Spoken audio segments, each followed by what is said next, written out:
If you look at the rugged landscape in this image, you get a sense of late 19th century Jharkhand.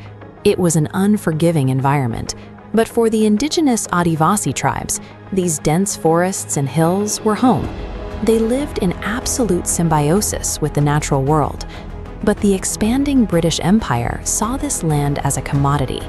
They systematically stripped the Adivasis of their ancestral rights, turning the people who had lived there for generations into day laborers on their own soil. A young boy named Birsa Munda watched this displacement happen. He spent his childhood wandering the forests and playing the flute, taking in the growing misery of his community.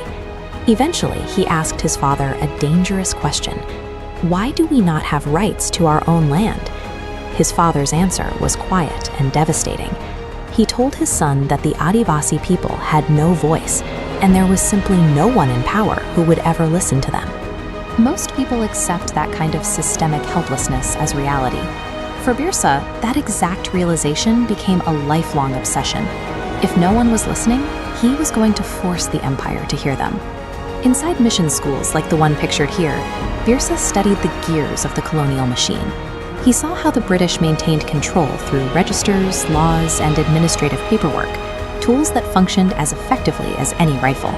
To dismantle this system, Birsa developed a methodology to rebuild his community's internal strength. He urged his people to seek formal education, demand complete sobriety, return to their indigenous cultural roots, and forge absolute unity. As a single bloc, they could no longer be ignored. As villages began to trade addiction for education and tribal fragmentation for a shared identity, the social atmosphere across Jharkhand shifted. This tangible restoration of dignity transformed Birsa's status. He was no longer just an organizer, but Dharti Abba, the father of the earth. He successfully merged political organization with spiritual awakening. He knew that before his people could physically reclaim their territory, they had to reclaim their psychological pride. By 1899, that internal preparation was complete. Birsa officially called for the Ulgulan, the Great Rebellion. The movement operated under one unambiguous demand: Abua Dishum Abua Raj, our country, our rule. The response was massive. Thousands of tribal members who had spent decades as fractured, marginalized laborers suddenly marched together as an organized force. Looking at the armed soldiers in this photograph, you see the response to that unity. The British administration, shaken by the scale of the uprising, deployed heavy military units to suppress the rebellion with superior firepower. The Ulgulan shifted the paradigm of the struggle. The tribes were no longer requesting minor concessions. They were issuing a direct demand for absolute sovereignty over their ancestral homes.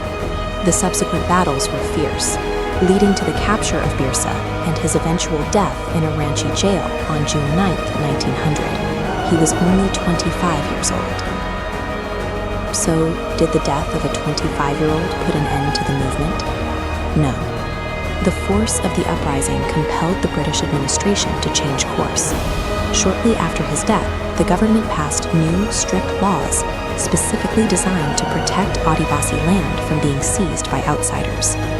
Birsa Munda demonstrated that justice is built through the refusal to bow, the weaponization of education, and the absolute prioritization of the community's survival over the individuals.